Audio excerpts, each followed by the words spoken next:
Today, I'm going to take you on a brief journey into the history of computer viruses, focusing on how they impacted one of the most widely used operating systems of the 1980s and early 90s, DOS, or Disk Operating System. Introduction to DOS. First, let's quickly define what DOS is. DOS is an operating system that was widely used in the early days of personal computers. It's a command line interface, which means users interacted with the computer by typing text commands rather than using a graphical interface, like the ones we use today. MS-DOS, developed by Microsoft, was the most popular version. Back then, DOS was on nearly every personal computer, making it a prime target for the first generations of computer viruses. What is a virus? Now, let's talk about what exactly a virus is. In the computer world, a virus is a piece of malicious software that attaches itself to a program or file and can replicate and spread to other systems. Once a virus infects a computer, it can cause anything from minor annoyances to complete data loss. In the case of DOS, the operating system was particularly vulnerable to these viruses for several reasons. First, it didn't have built-in security features. There were no firewalls or antivirus protections like we have today. DOS was simple, and because of that simplicity, it allowed programs to easily overwrite or manipulate system files. Essentially, anyone who ran a suspicious program or used a shared floppy disk risked infecting their system with a virus. Types of DOS viruses. Let's now explore some of the types of viruses that plague DOS systems.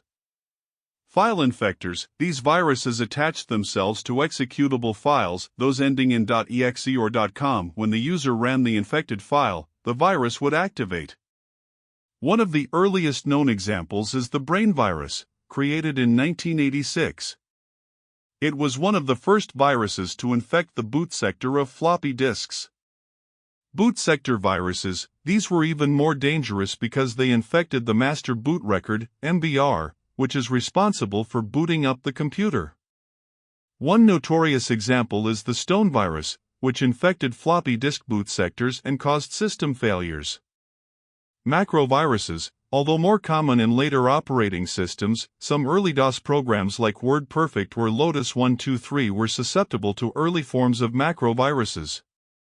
These viruses would spread through documents and spreadsheets, causing damage or disruption. Famous DOS viruses. Let's look at some of the most famous DOS viruses. The Brain virus, 1986. This was one of the first DOS viruses, and it's often considered harmless in terms of damage.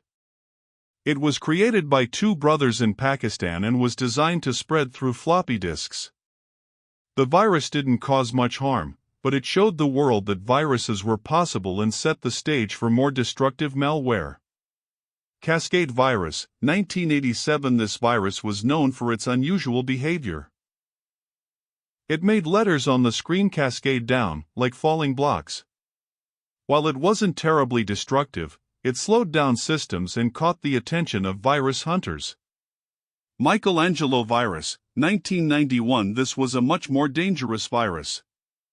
It was set to activate on March 6, the birthday of the artist Michelangelo, and it would overwrite files on the infected system, leading to data loss. This virus caused widespread panic and raised awareness about the dangers of computer viruses. How DOS viruses spread. So, how did these viruses spread so rapidly? In the early days of personal computing, floppy disks were the main medium for storing and transferring files.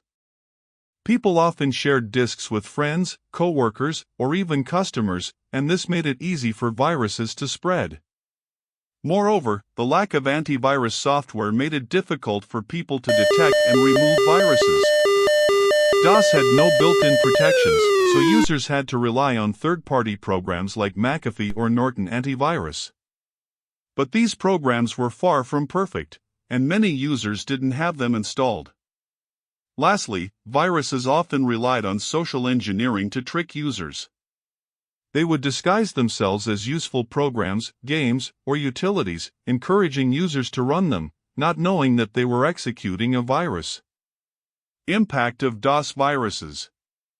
The impact of these viruses was significant. Many viruses would corrupt or delete files, leading to data loss. For businesses or individuals who hadn't backed up their data, this could be catastrophic. Viruses also caused system slowdowns or crashes, leading to downtime and lost productivity. Perhaps most damaging was the loss of trust in computers. People started to see floppy disks and even their operating systems as unreliable, which was a huge problem when computers were just beginning to be integrated into daily life. Prevention and solutions. So, what were the solutions at the time? Early antivirus programs, like McAfee and Norton, became essential tools for detecting and removing viruses. These programs would scan files and floppy disks, helping to catch infections before they spread. Another lesson learned from these viruses was the importance of backups. As a result, people became more diligent about backing up their data, especially on floppy disks, which were easily corrupted. And, of course, people started avoiding sharing disks or files with others unless they were sure the files were safe. This cautious approach helped slow the spread of many viruses. Legacy of DOS viruses. The legacy of DOS viruses is still felt today.